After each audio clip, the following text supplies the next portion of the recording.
Hello, April here. Um, I am here to talk to you today about plyometric training. When beginning the implementation process of plyometric training, exercise selection is very important. Trainers need to make sure that their clients are in a safe environment. They're wearing supportive shoes, like I have on here, and are on a proper training surface, which would be more like a grass field or a basketball court or a track or something like this. Maybe this basement that I have here isn't the best setting, the cement floor, but this is what I have for this video. The movement should progressively go from simple to more complex, from more known to unknown, from more stable to less stable surfaces like a stability ball or a Bosu ball, and from lighter to heavier weight sometimes, again, depending on the exercise. Sometimes there's exercises that you progress through them and you never need to add any weight. As a client progresses through a training program, they can start performing the moves faster. So like per 10 seconds, more moves per 10 seconds, more frequently. So instead of maybe one time a week, 2 times a week, and then for longer periods of time. So instead of doing it for 30 seconds, up it to 45 seconds and then a minute. More specifically, clients should be progressing through the OPT model of plyometric stabilization, plyometric strength, and plyometric power. So the stabilization phase, that would be like where you're establishing your landing and the mechanics of the move, postural alignment, and neuromuscular efficiency. Plyometric strength, you're improving your dynamic joint stabilization, eccentric strength, rate of force production, and neuromuscular efficiency also. And then plyometric power, you're further improving that rate of force production, eccentric strength, reactive joint stabilization, dynamic neuromuscular efficiency, and optimal force production. So basically, before a client can move to the next level, they should exhibit proper total body strength, core strength, and balance for that level, and then they can move on to the next one. So I have picked a couple plyometric exercises, the squat jump and the plyometric push-up. I'm going to demonstrate how they would progress through stabilizations training and then strength training and finally power training. When I get to the power training move, so like that the last one, that's when I will go through which part is eccentric, which part is the amortization phase, and which part is the concentric phase. So the eccentric phase, that's at the beginning. That's when the potential energy is stored. When the potential energy is stored during that loading phase. Amortization, that's the transition between eccentric and concentric. And then, so just kind of like the transition phase in between. And then the concentric phase, that is the uploading phase or concentric contraction.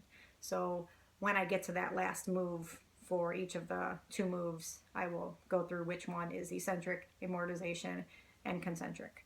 Okay, so first thing would be the squat jump. I will move my chair.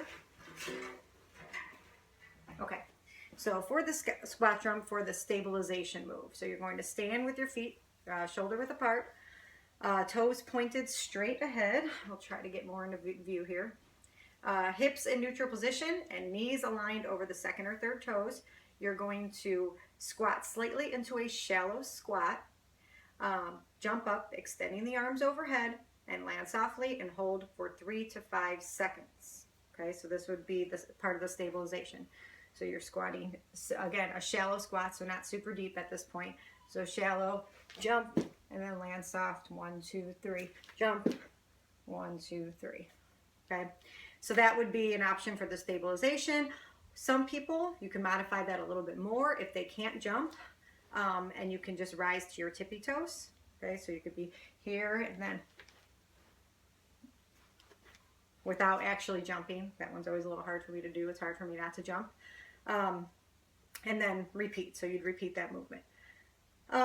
Okay, so then for the strength strength phase of the OPT model, you'll start the same way, stand with your feet shoulder width apart, toes pointed straight ahead, hips in neutral position, and knees aligned over the second or third toes. So same thing as before, but you will squat more like you're sitting in a chair. So a little bit deeper, and then jump up, extending the arms overhead, and then you land and hold it for 3 to 5 seconds. Okay, so it's deeper this time. So you're here, land soft, deeper squat. Okay, so that would be our strength.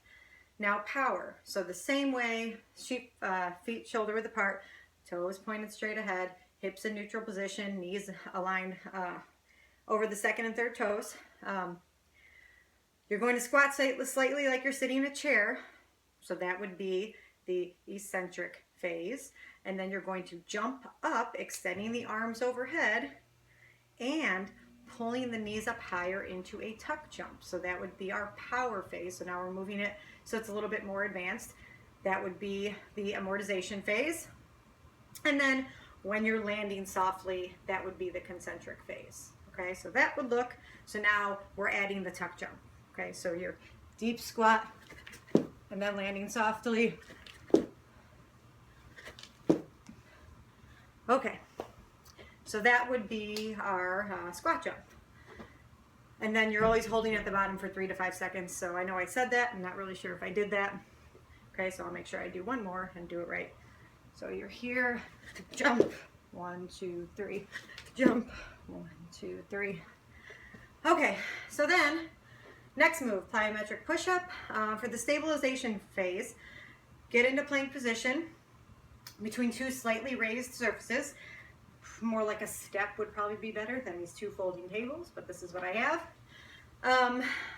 Perform a push-up and then walk both hands to the raised surfaces, then walk the hands down and repeat. So this would be our stabilization.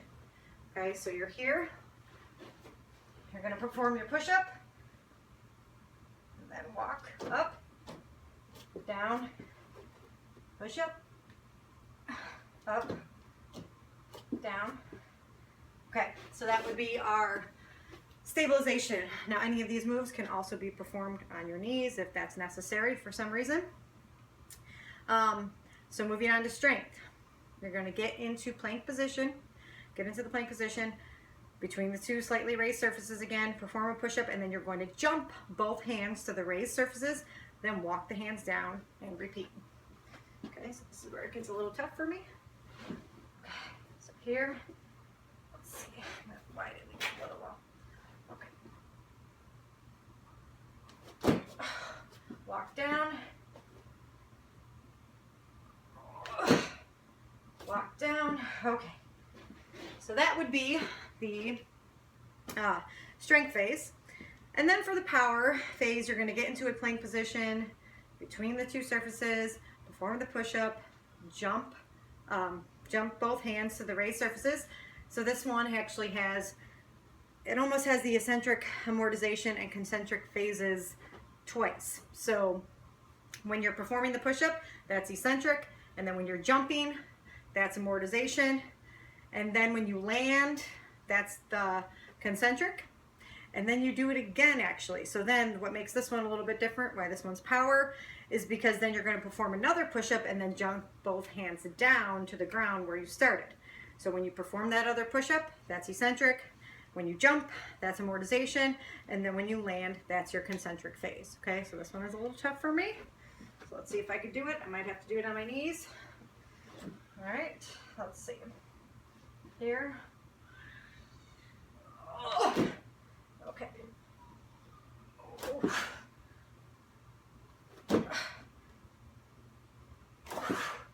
Okay. Whew. It's a rough one. And obviously the faster, you know, that would continue getting faster, hopefully.